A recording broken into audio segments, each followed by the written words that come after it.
We are back, everyone. Pucks and Brews, episode, I believe, 85. I am your host, Michael Shade Sparacino, alongside, as always, Liam Go Time, formerly known as Liam the Chellmaster Godimer, who is kind of getting back into that, gotta be honest with you, just not with me, with Brendan. How's that going, Liam? It's going just about how it was a few years ago. Not much has changed. Still the Chell Master, even though I'm go time officially. Go time indeed. And it is time to go. But before we do that, because it's free agency that kind of got, overshadowed by trades, but before we get into any of that, as I forget to sometimes mention, this is a hockey podcast, and I implore everyone to please grab a drink of choice if you have not done so already. And we both have a drink of choice today. Holy crap, what happened? Wholly healthy. Ice water. Had some of that earlier. Cheers, buddy. Cheers. Okay, good. This coffee's still warm. I heated it up like a half hour ago. So cheers to that. Cheers to free agency. And you know what? Might as well do one more cheers for the second episode of Point to Point that we will be recording tomorrow. Our new podcast, as we mentioned last week. Another cheers. Follow us on all of our socials. Please drop a like, comment, subscribe, even though this is the beginning of it, just in case I forget to say it at the end. And now, with all of that being said, are you ready to dive into free agency? I am so ready. And Shades, it was talked about that this could be a little bit of an underwhelming free agent class. Well, Yeah. don't tell the general managers because they went hog wild. Well, I mean, just in terms of purely who was available overall, it was a very disappointing free agency class, if we're being brutally honest. But credit to the general managers for still making it exciting with trades and unexpected signings, maybe some rights that were acquired that were not extended by that same team, some offer sheets. A lot went down. It was nice to see. Absolutely. So, you know, you just said pretty much everything. Some signings happened because it was free agency. A lot of trades happened because the GMs did, in fact, go crazy. Crazy enough that you even said it also. There was an offer sheet. And we might as well start off with that. Barrett Hayton offer sheeted by the New Jersey Devils. The Utah Mammoth have 1 week to match as of yesterday, so they have until next Wednesday. Interesting. I mean, Hayton, a former number five overall pick, the 2018 NHL entry draft, he's been okay, a middle six, bottom six forward since he's come into the league. Has he lived up to that number five draft stock? No, Most people would say he has not. But still a worthwhile flyer. If you're the Devils, just seems like a little bit of an odd player to go after and an odd contract to give him. Because, with where Utah is, you know, why would Utah look at 1 year, 4.75 million and say no? Like this should be an easy match, in my opinion. But it's nice to see an offer sheet after not seeing one for, a pretty long time. yeah, that kind of came out of nowhere, and you and I were both like, "Oh, sweet, an offer sheet, cool." Yeah. But I think the Utah Mammoth are going to match it. That's just my thing because you just said it. He is more of a center than anything, and they they desperately need centers right now. We will circle back to that point towards the end of the episode. But prediction, do you think the Mammoth match it, or do you think they do not? Before I give my prediction, I just want to mention the center depth on the Devils is pretty good. So I don't really see an exact need at center, especially after re-signing Nico Hischier this past week. You have Jack Hughes down the middle. There's players like Nick Bukestad that you brought in over the last couple of years that can fulfill that role. So I don't really know how much of a need there is. I say Utah matches this one pretty easily. But of note, if Utah does match, they cannot trade him for a whole calendar year, which pretty much walks Hayton right into unrestricted free agency. So if you're Utah, you have to ask yourself, well, would I rather 1 year of Barrett Hayton or a second round pick? which would be the compensation that Devils would have to give back to Utah in order to make this offer sheet happen. So it's interesting. For me, if I was in the GM chair though of the Utah Hockey Club, I'm matching it. No risk. Pretty much. I mean, the last player who, off the top of my head that I can recall, got offer sheeted was Kokoniemi. And Yep. I mean, we all destroyed that at the time, and rightfully so. And now he's a Stanley Cup champion. So that just so happened to work out in Carolina's favor just because of a whole boatload of other moves they made. I believe actually the last offer sheet might have been Dylan Holloway of the Oilers, and he went to St. Louis. Correct me if I'm wrong, but I believe that was the last offer sheet. But I do remember the Kotkaniemi one because that was a direct result of the Canadians offer sheeting Sebastian Aho from the Hurricanes, which did not work. So it's very interesting how these things can play out. And, you don't want to get on another general manager's bad side. And, by offer sheeting a highly touted player, it's easy to do that. But for Hayton, he's only on a 1 year deal, is what it is. Yeah, exactly. And I'm just going to take your word for it that it was Holloway because I don't really feel like wasting time looking that up. But with the offer sheet out of the way, we do have a bunch of signings to talk about, It was Philip Broberg and Dylan Holloway all in one fell swoop, both to St. Louis after the Oilers did not match. And that happened last year in August. I'm sorry, 2 years ago in August. Interesting. Now, with all of that said, we do have some signings to talk about. We're not going to do what we did last year, go through every single one. Sorry, apologizing for that. But couple ones that I want to mention just in particular before we get into our winners and losers and just overall talk of the Rangers. We got Sergei Bobrovsky heading to the Maple Leafs. 3 years, 7 million per. The Leafs do get a good goalie back. You do have to wonder with the age there, but I don't think you can go too wrong, excuse me, with that contract. This one scares me. It's only 3 years, so it doesn't really. Oh, are we going to go back to this again, Yeah, like yeah, we're last going year? back to this. Yeah, it's for those of you who have not been with us since the beginning, there have been some contracts that have scared me around free agency time, and this one does. Shades, you're right, 3 years. AAV is not that high, especially with how the cap is going up. It's not the 14 million that Bobrovsky was asking for, reportedly. Got that Which we sliced all right in knew he half. was not going to get. Certainly. He's 37. He had the worst year of his career last year. He had an 877 save percentage. Some would argue that he was the worst goaltender in the Eastern Conference. That was a starter. The goals against average wasn't much better. You just got to wonder if age is catching up here. But if I'm Toronto, the term's not that much. The AAV is not that high. And I have Akhtyamov, who is in the AHL, who is another Russian goaltender who could probably use some of that mentorship from a fellow countryman and a Stanley Cup champion in Sergei Bobrovsky. I don't hate it, but there's bust potential here for me.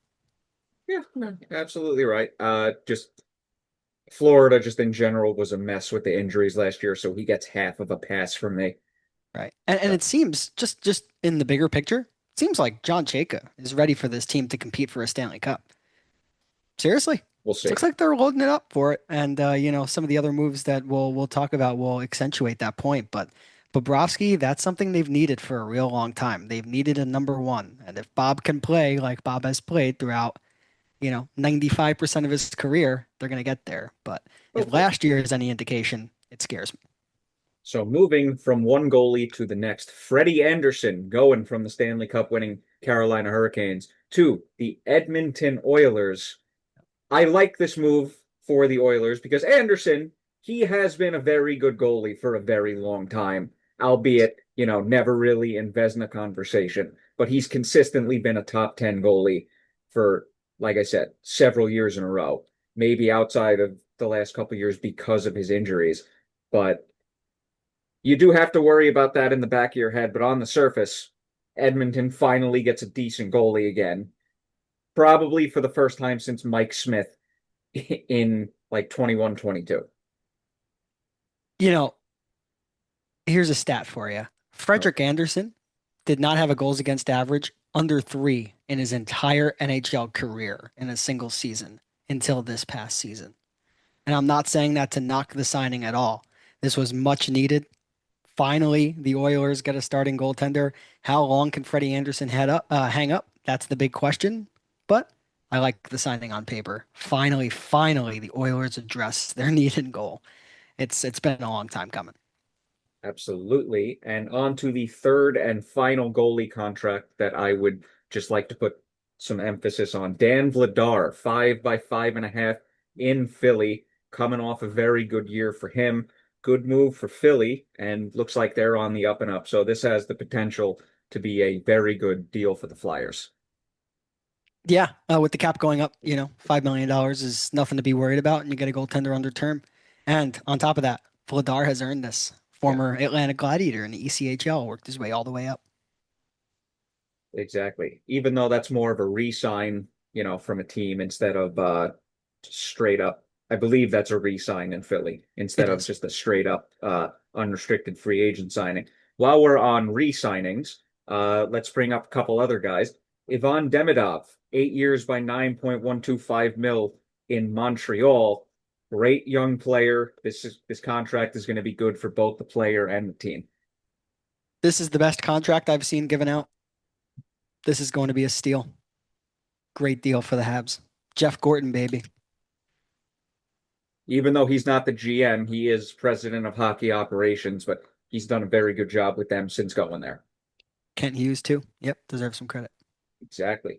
Rasmus Anderson, just before free agency opened, within the last wee hours, he re-ups in Vegas for 8 years at a cap hit that was lower than we all thought it would be. What was the cap hit? I believe it was 7.8. If it was 7.8, that's a nice deal. I mean, Anderson spent his entire career in Calgary before coming over to Vegas. Played 33 games after the trade. It's pretty good in the playoffs as well. I like it. Just would depend on what the cap Oh, is, but I was little off. 8.5, excuse me. okay. Still, $700,000 off, not too bad. yeah. I would say not a bad deal. And Vegas needs to keep around everybody that led them to the Cup final last year, so this is a part in doing that. Yeah, I would say that's a decent deal for them. Yeah.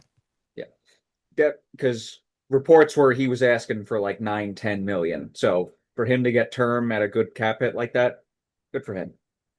Right on. Alexander Ovechkin coming back for one more year in Washington, baby.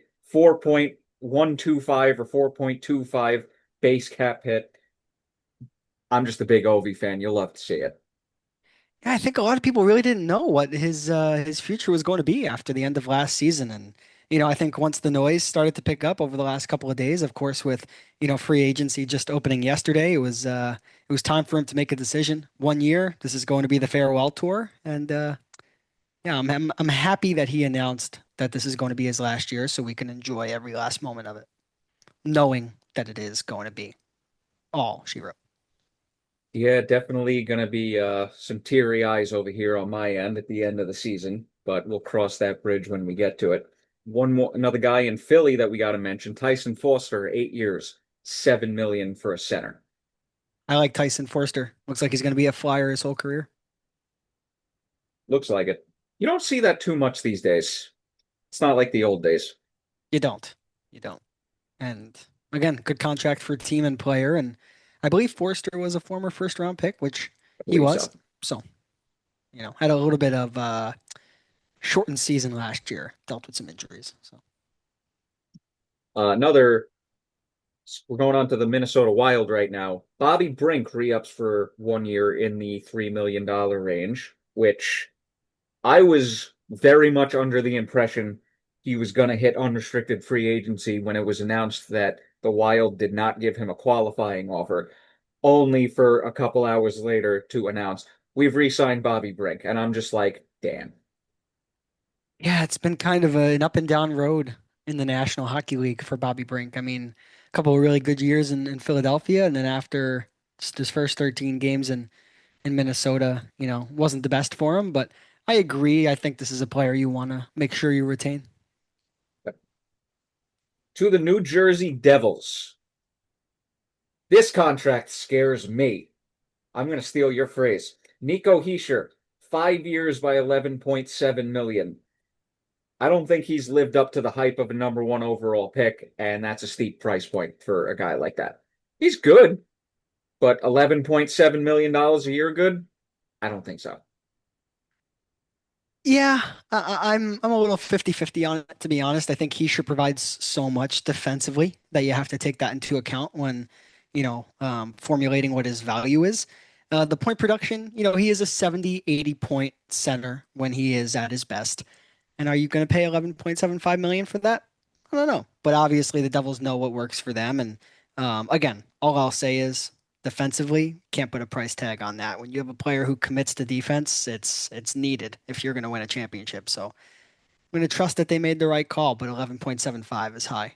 That's Panarin numbers. Yeah, literally. Etu Luosterainen, re-signing in Florida for 8 years at $5 million. One of the guys that helped them win the cup. Can't hate that deal. Yeah, Luosterainen for me and Lundell kind of broke in around the same time, and man, just a really solid bottom six player. You talk about commitment to defense. Luosterainen has that. Yep. And I believe the last re-signing I want to mention, Corey Perry, 1 more year with the Kings, $1 million. 41 years old, still going. Yeah, Good for Corey Perry. Still looking for that elusive second Stanley Cup. yes, and he is. How many years in a row did he lose in the final four? I believe it was five. Five. Jeez. Talk about bad luck. Yeah. From one King signing to the next, former Ranger Matt Zuccarello also going there on a 1 year deal, which I believe is also worth $1 million plus bonuses.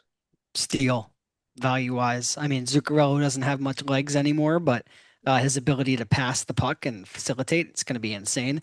And I saw a tweet that I'm sure you'd find funny shades, and I did not send it to you at the time. I don't know why. Ah, But it was just like, Zuccarello is going to play with Panarin. Zuccarello to Panarin, to Zuccarello to Panarin. It's going to keep passing to each other. Not really a shooter on that line, but I love Zook and I wish he came back to New York, but it just didn't make sense. yep. I didn't think he was going to, but oh well. Third Kings signing to talk about, Eric Halla signing. He's not the same guy that he was like 5 or 6 years ago, but still a solid guy for the Kings team.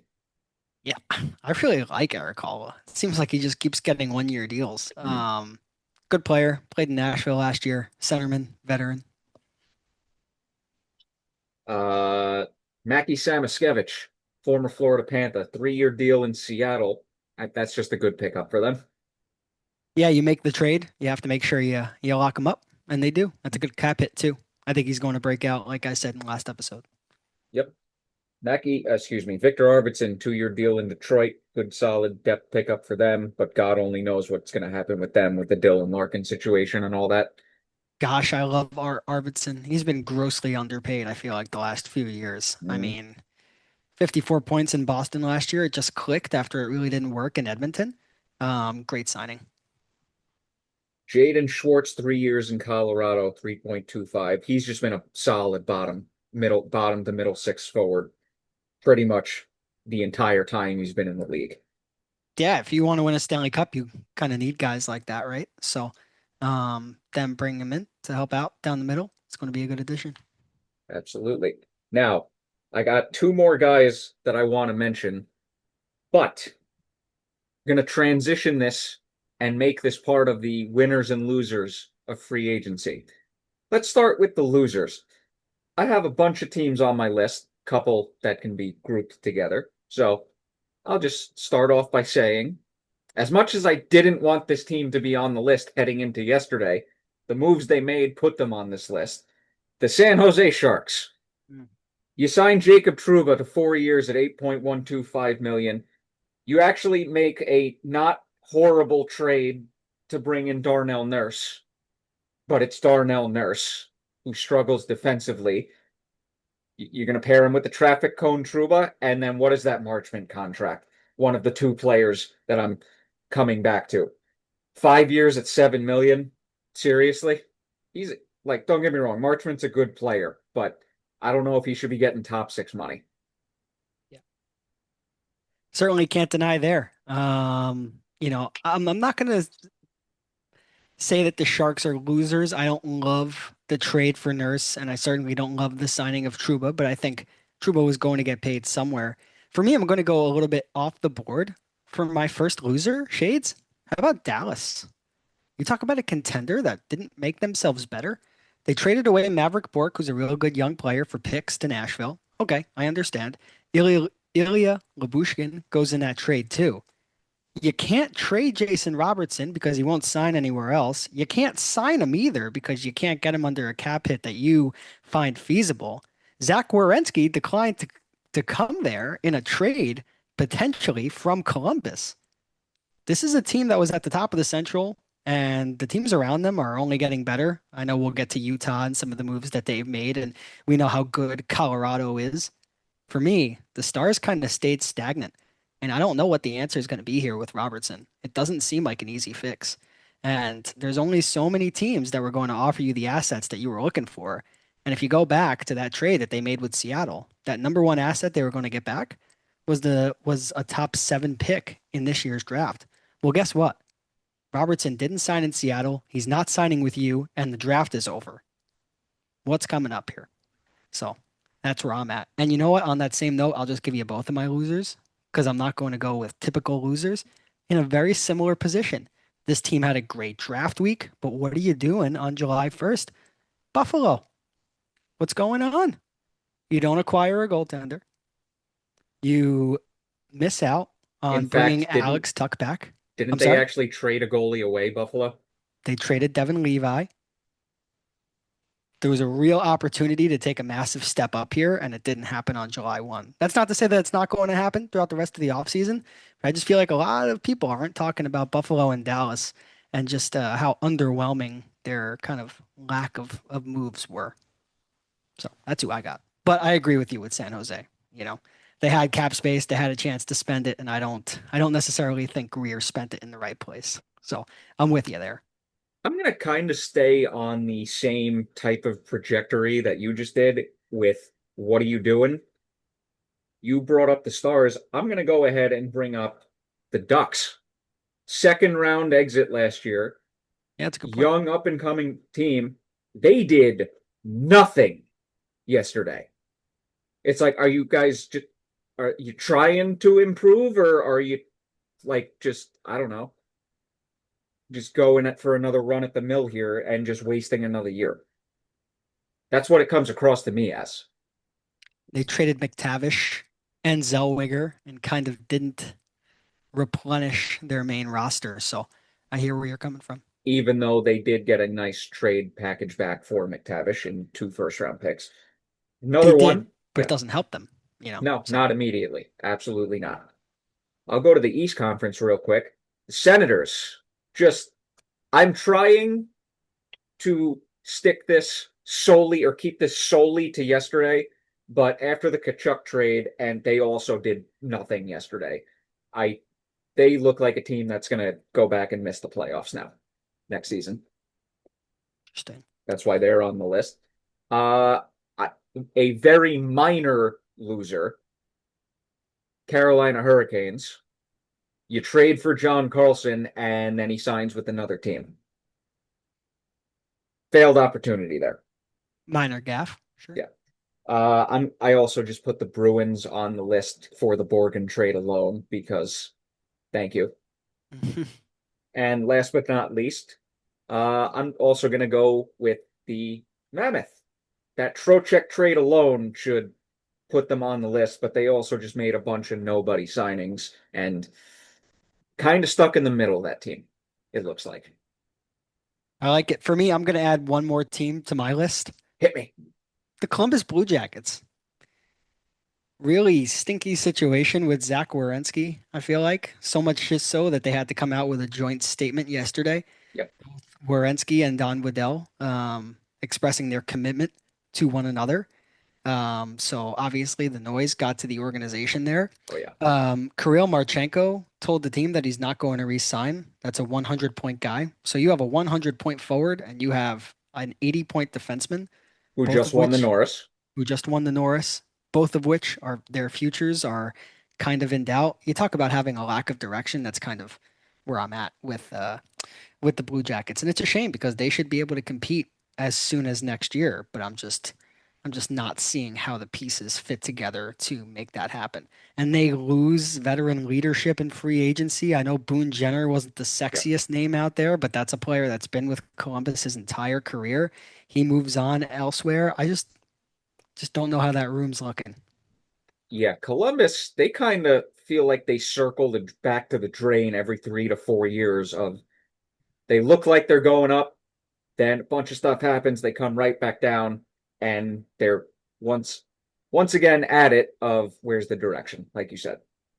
Yeah. And of course, I also do want to point out that, I do want to be patient with Columbus because they're dealing with a situation unlike any other Yeah. team in the NHL. I mean, the death of a superstar player, that's very difficult to bounce back from.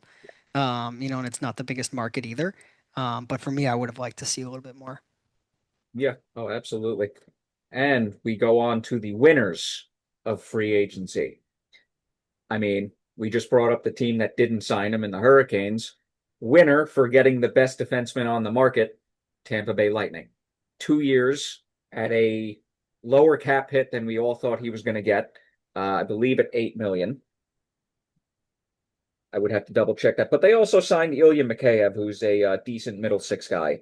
So, just by default of getting the best defenseman on the market, they're on my list of winners.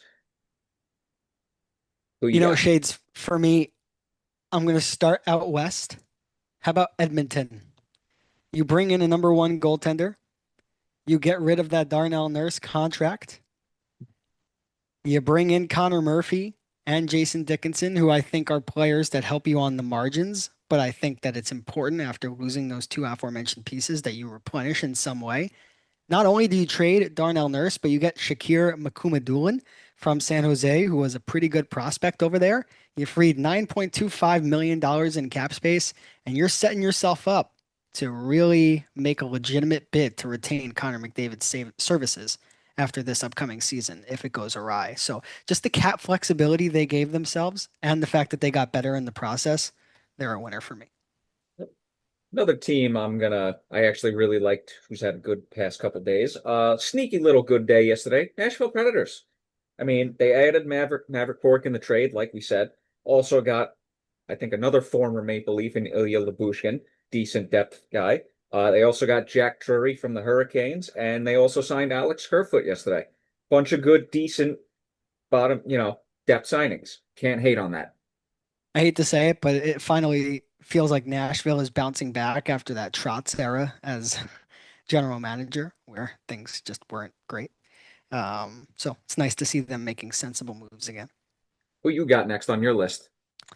Yeah, for me, Shades, there aren't many winners in this year's free agency, but I'm going to go East for my second and final winner. I can't talk about winners without discussing the Florida Panthers. They They somehow are on found a my list way too. to make themselves better. They walked away from Sergei Bobrovsky, and as I mentioned in my take with his signing in Toronto, I believe they walked away at just the right time. They traded for a younger Jacob Markstrom, who's Not at by a much, lower but average annual value, not by much, but still younger. They brought in Radko Gudas on a sweetheart deal, 6 years, $1.5 million per year. And that's not even talking about the trade, including Brady Tkachuk. We just talked about the Luostarinen re-signing. They brought in Garnet Hathaway that we talked about last episode. They yeah. did have to trade away Evan Rodriguez, who was a good player, and they did have to let AJ Greer walk. But for me, in what was a pivotal free agency for Florida, they didn't just keep themselves in contention. They they secured themselves as top contenders in the East, right there alongside Carolina. Oh, that don't forget they also brought in Akira Schmidt to back up Jacob Markstrom. That's a decent backup goalie signing. And they've played together before. Yep. Schmidt and Markstrom, I believe, they spent some time together in New Jersey. And This would not be an episode of a true episode of Pucks and Brews if I did not bring up the GOAT name signing or re-signing of the day, whichever one it was. They did, in fact, sign Bakonji Imama to a contract. Oh, I thought you were gonna say Ivan Ivan. Okay. No, that was Boston. That. Gotcha. I mean, Ivan is great, but I mean, Bakonji Imama, that takes the cake for me. Like, come on. I would love to call that name one day. That'd be great. And then, we'll just all be making the joke in the group chat. Liam, it all started here. You can thank me Yeah. for this. Yeah, we got to go back to this episode right here. All right. Next up on the list, we have brought them up. Another minor winner, Washington Capitals. They had Boone Jenner. They get a kind of a bargain of a deal for 850,000 for a year of Johnny Brodzinski. Just with the point production he's put up as a fourth liner the last few years. Two good depth signings for them. And then obviously we brought Ovi up, earlier in the episode. So they're a minor winner for me. And Alex Tuck too. Who they got, about a week ago. Yeah, So Kairu and Tuck, prior to free agency, absolutely. yeah, for me, it was a very interesting offseason for the Capitals in my eyes because I felt like they were building with Alexander Ovechkin not in mind Yeah. for next season. And then just out of nowhere, he comes back. So Ovechkin is now joining what is suddenly a loaded forward group. And Shades, it's easy to forget that the Caps are just a season removed from winning the entire division. So And the they have, President's Trophy, if I remember correctly. I believe so. So they have only added to what they already had. They're a good team.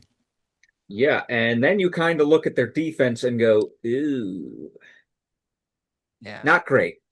They have a very old defense core. I think their youngest guy is 28, which we've seen in recent years that does in fact pose problems. So wouldn't be surprised if they make a move over the summer.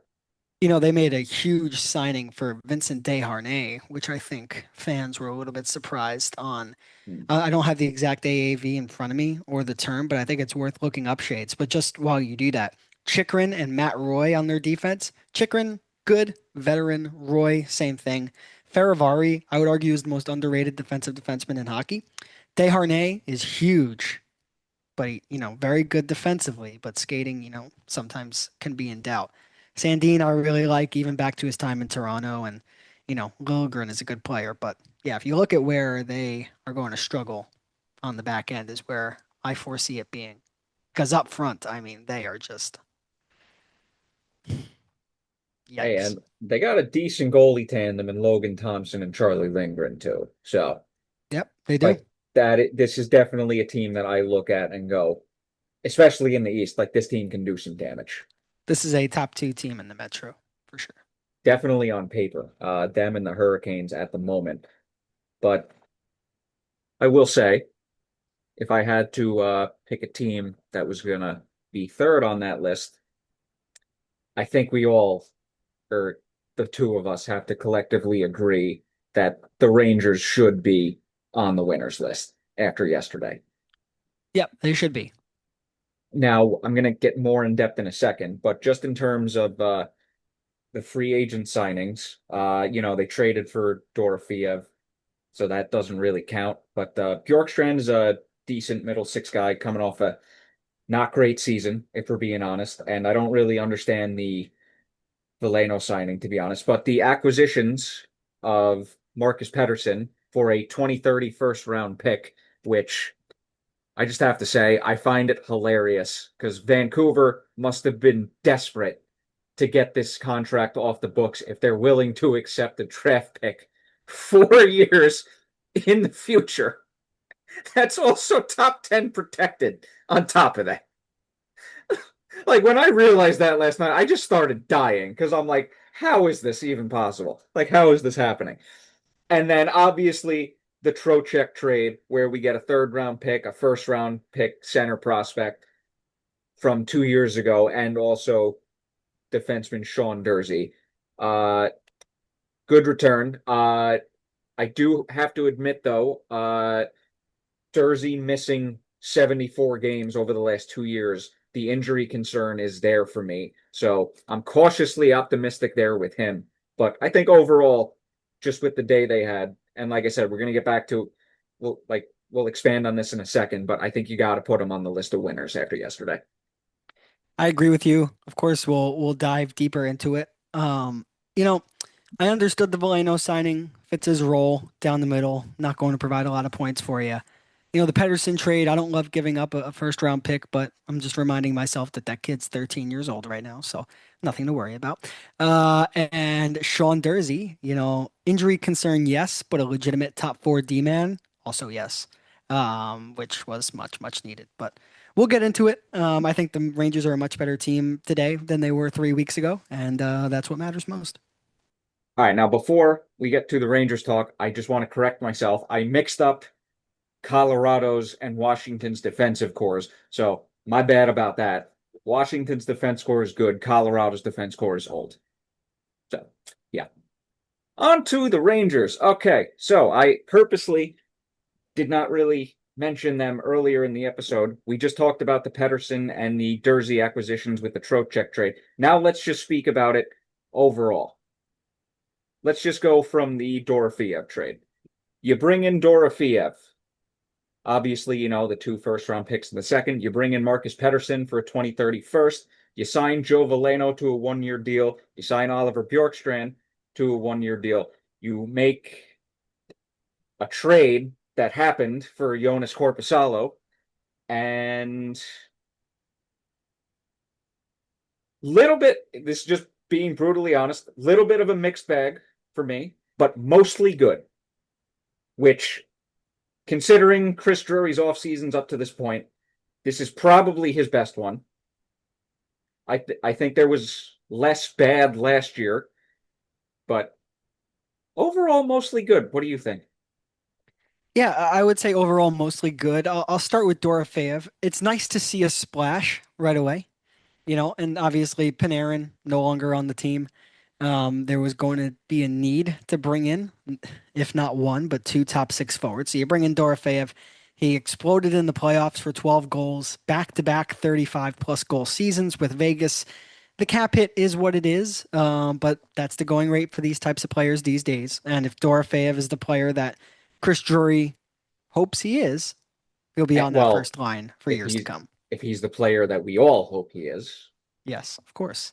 Um, Outside of that, the Corpusalo trade I didn't love at the beginning, but Shades, there's something I want to talk to you about that.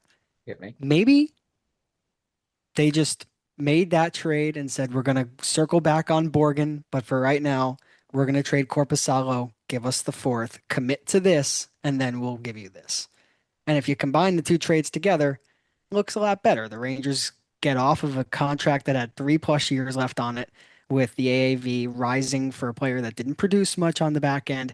You get a backup goalie who's legitimate and provides value. Love Jonathan Quick. I don't know how much value he really brought over the last couple of years. He had a couple of stinkers in there.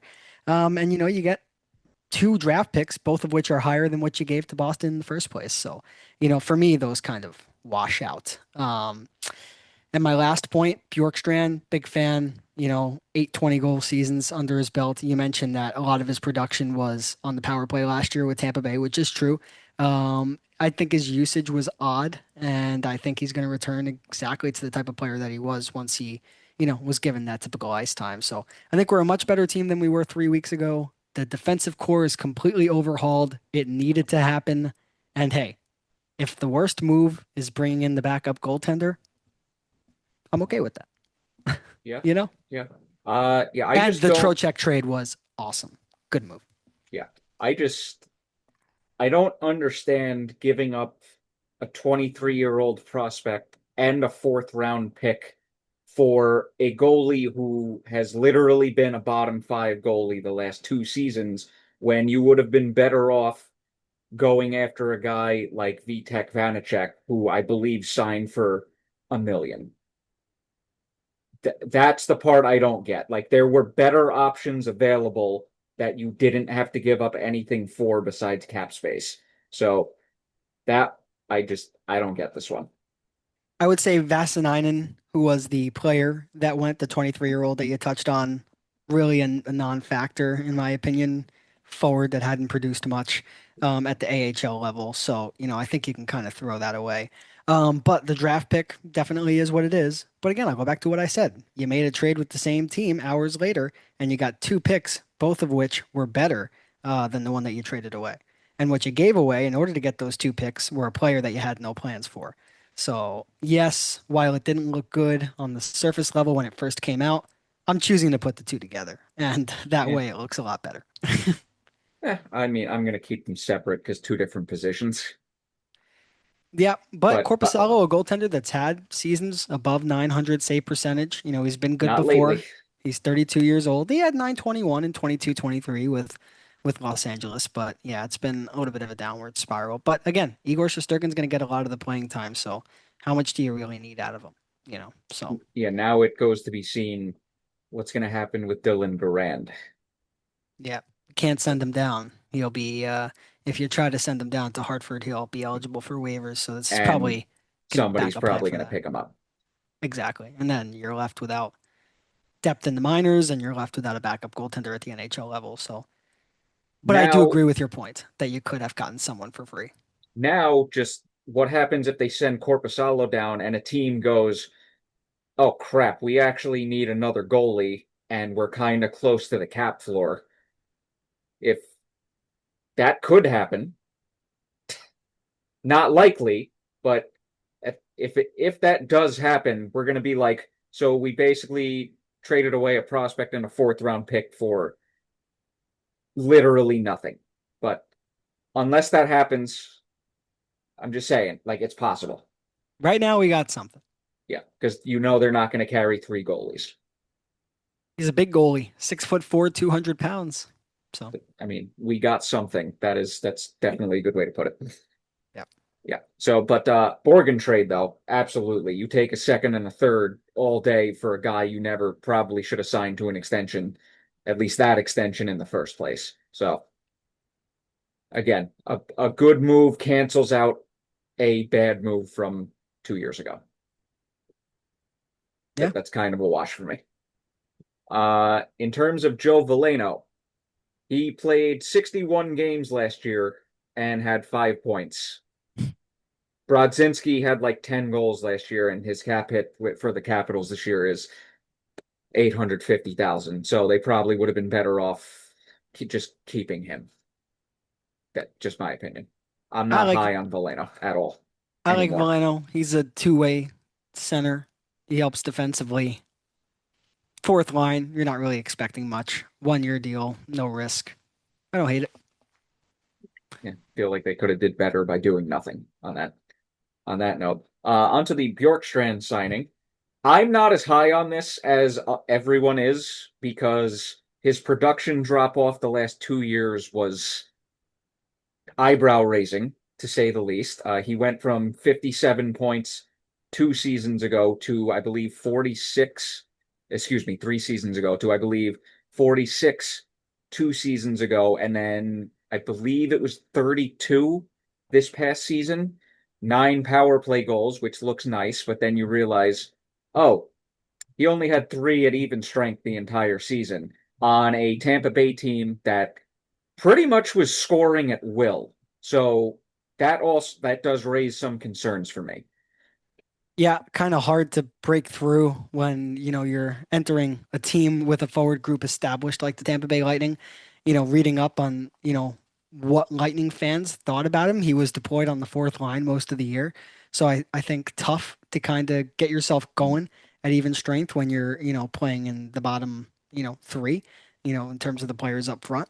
Um, Rangers are going to need help on the power play. Dorofeyev and Trocheck are nice, but you're going to need somebody to produce on that second unit. So Bjorkstrand provides an opportunity to help out there. And again, 1 year, no risk. If the Rangers are out of it, by the time the trade deadline comes along, he's a guy you flip and maybe you get a third or a fourth.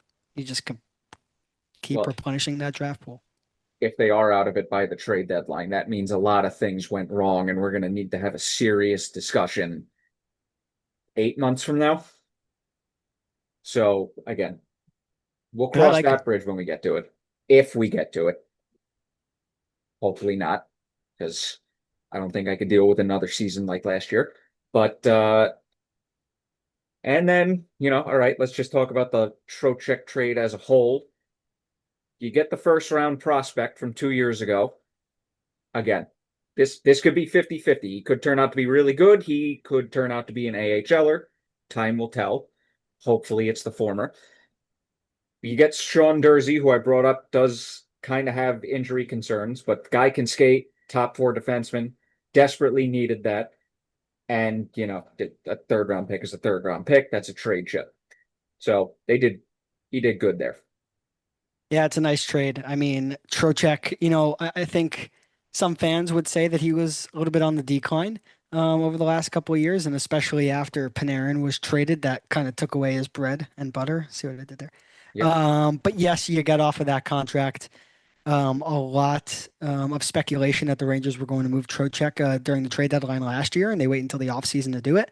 Hey, Boudon, I'm a big fan of him. 6'2", 211 pounds. You want my number one stat on Boudon?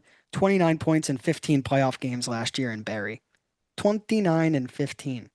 This kid can produce, and he is apparently a wrecking ball as well, which is definitely the mold of the team that Chris Drury is trying to build with some of his other acquisitions. Like you said, third round pick as a trade chip. Sean Dursey was desperately needed, and when he's been healthy, he's a 40, 50 point guy on the back end. So, I just do need to point this out. Utah was originally not yeah, on Trocheck's trade list, good and point. he had to waive basically his trade list or his no trade clause to get moved there, which says kind of a lot, like on his end, like he wanted out. Well, If a player waives his no trade clause to a team that wasn't on his trade list, he wanted out, like just as bad as the Rangers wanted to get rid of him. That's how it looks on the surface. Well, he had very glowing things to say about the organization and the team and his farewell post, which of course is always expected, to be that way. There's never expected to be any bad blood, but I think it's more Trocheck just understanding the direction we were heading in, and that we just weren't a part of those plans, and that we needed to build our prospect pool up before we, tried to compete for a Stanley Cup, and he just didn't fit the timeline anymore. But I'm going to disagree there. I think Trocheck liked being a Ranger. I do. I mean, it did come out that he wanted to stay east, and then next thing you know, he's waiving his no trade clause to go 2 states off the West Coast. And credit to So Utah. yeah, There in that report, it had said that, he had rejected Utah last offseason or even during the trade deadline, I'm not sure. But now this time around, he decided to do it. it Maybe wore him credit to down. the Utah Hockey Club for building themselves up. They've got one of the nicest facilities in the league. Like maybe it's a desirable place to play. And just one more little tidbit I want to bring up on this trade. So Utah was so desperate for a center, they make the Trocheck trade, but in the process, they give up a first round prospect from 2 years ago. I'm just confused at what Utah was trying to accomplish here long term because you're so desperate for a center, a high end center at that, and then you trade away a prospect of that caliber immediately. So that's a little weird. I think Trocheck's the high end center right now. Budon has a chance to be that guy in a few years, but I don't think Utah wants to wait around a few years. And, a signing that we didn't mention, they brought in Anders Lee a couple hours later. Yep. So, that's two centers you're bringing in now. So it's a clear sign to me that Utah wants a cup. Yeah, we'll see. We'll see. And what do you know? My camera goes out of focus because why wouldn't it? And pretty much the last thing we need to talk about, or the last signing or trade, I should say, is Marcus Pettersson. We just brought it up earlier, but 2030 first round pick for I get the sense he's more of a defensive defenseman because everyone says, puck moving top four defenseman. Like I believe he can move the puck, but he's not an offensive defenseman by any means. I think his career high is like 34 points and he's 30 years old. So am I dead wrong right now? No, you're not. You are wrong, but in the best way. His career high is actually 30 points. not Okay, 34. so I So was. you're actually you were wrong, but you were wrong to prove your point. More correct. I'll take it. Yeah, My camera's still out of focus. What the fuck? All right. What we're gonna do here is, it's back. It's back now. oh yeah, because I look away trying to find something to fix it. So, okay, I'm not gonna do anything anymore. So, I mean, Marcus Pettersson, 30-year-old. I believe he's got 4 years left. Actually, no, I believe it's 5 years left on a deal at 5.5 million. Top He four does. defenseman. Good acquisition. I'm hoping he finds the magic he did from a couple years ago back in Pittsburgh when Sullivan was the coach. Because if he doesn't, I'm gonna be on here in a couple months fucking screaming. But overall, very good day for the Rangers. But I just think he, as a player, is getting a little misrepresented for what he actually is. Yeah, I think there's a little bit of both. I don't think he's an offensive defenseman by any means, so I agree with you there. 18 points is nice, but that's not why you bring him in. No, I do think he's that he more is of a a defensive guy. yes, I think that he is a good puck mover. He's 6'5", and he'll be inserted right there on that left side. So, Keandre Miller 6'5", played on that left side. Nobody came in and filled that hole as well as Keandre played it. I think Marcus Pettersson will do that. 2030 first round pick. I already talked about it. I don't love it, but that kid is 13. And, Pettersson you have for 5 years under contract. And yes, he might be 30. For me, it seems like a contract that's going to age quite well Hope and so. somebody that we can rely upon in our top six for the next few years. Hopefully. Because say he does not, have an underwhelming time here, and 4 years from now we're going, why did we give up a first round pick 4 years ago for this? But again, hopefully we don't cross that bridge. But just knowing how Chris Drury's tenure has gone so far, you need to keep that in the back of your head. Thank goodness the pick is top 10 protected. Thank goodness. I, again, still find that funny. Still find that funny. But you did say it earlier in the episode multiple times. Rangers are not only a better team than they were 3 weeks ago, but they are a better team than they were 2 days ago, Yep. which you always like to see that.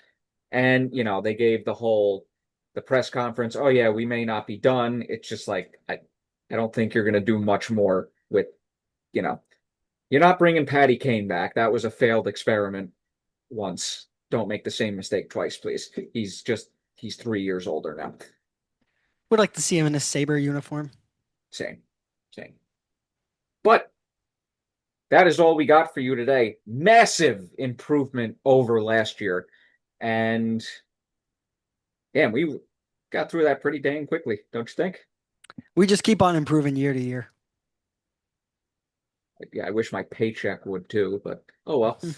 Not specifically from this, just in general. You all can help us with that, though. Help us go viral. That would be lovely. All right. Well, I really got nothing else. I got to go eat and then get ready for bowling league, which God help me. Yeah, so this has been Pucks and Brews, the free agency edition that got of 2026 that got massively overshadowed by trades. Who would have thought on a weak free agent class? But I have been your host, Michael Shade Sparacino, as always, alongside Liam Go Time Godimer. Please, especially on YouTube, like and subscribe. We're also Spotify and Apple Podcasts. Please subscribe. And this episode will be dropping tomorrow, Friday, July 3rd. Also, be on the lookout for second episode of Point to Point, also dropping tomorrow. And we will see everyone tomorrow. That was okay. I screwed that up pretty bad. But thank you everyone for watching. Uno more times. Cheers.